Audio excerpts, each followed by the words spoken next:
The Mind Robber is very much an improvement from the previous serial in this season. In the story, the Doctor and his companions find themselves trapped in the land of fiction, and honestly, this one just turned out to be a good amount of fun. I mean, this story is really weird. It's just got a bunch of random stuff shoved in it, and as bizarre and goofy as it is, it ultimately winds up just being a ton of fun. This story is 5 parts long, but unlike the last one, I was always having a good amount of fun watching the shenanigans that the Doctor and company were thrown into. Having this episode take place in the land of fiction basically removes a lot of the issues that I might ordinarily have with a story, because when weird stuff happens, it fits into what's going on with this serial, so I thought that all worked rather well, and you don't really have to explain too much about it. It's basically a device that just allows you to have all this fun within the context of what the story is doing. The Doctor is good in this one.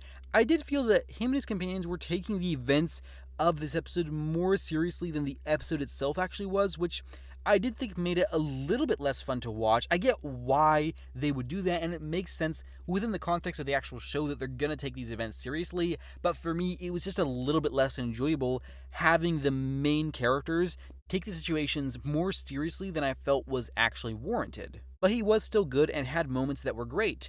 Jamie is fine in this one. He manages to carry his own weight, and there is a part of this story where Jamie is off by himself, and Fraser Hines is good enough that he was able to be engaging for those scenes, and I didn't find myself bored by him. Also, something amusing happens to Jamie in the story, which I won't spoil for you if you haven't seen it, but I will say I quite enjoyed.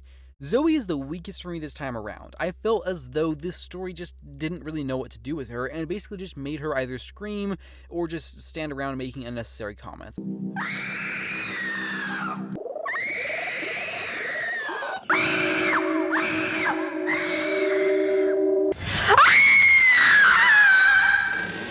I really thought the writing let her down in this story, which is a shame because I was coming to quite like her. Please, I'm sorry to talk this over. Oh!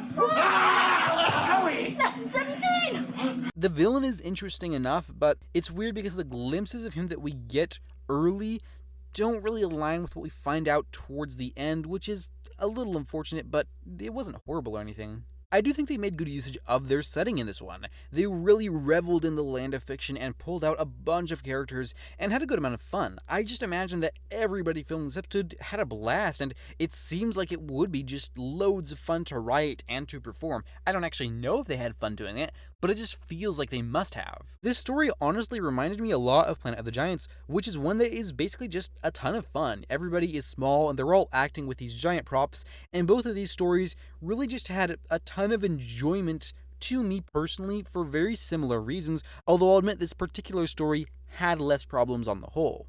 I also did particularly enjoy the grand nature of this story.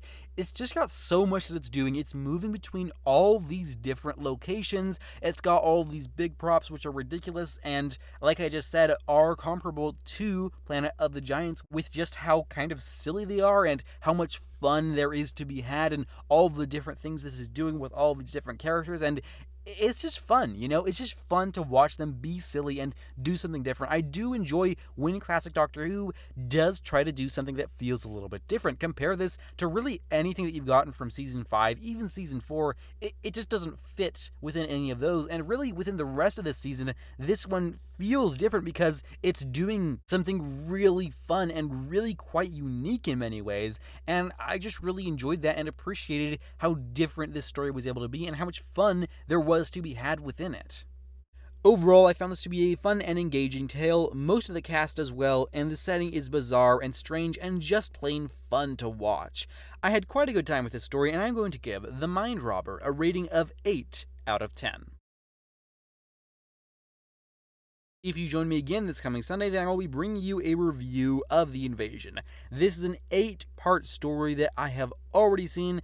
It's actually the only story of its particular length, and naturally, I have plenty of thoughts on it. So yeah, I do hope to see you around for that review coming out on Sunday, and if not, that is absolutely fine, so long as you know that I appreciate your time here today.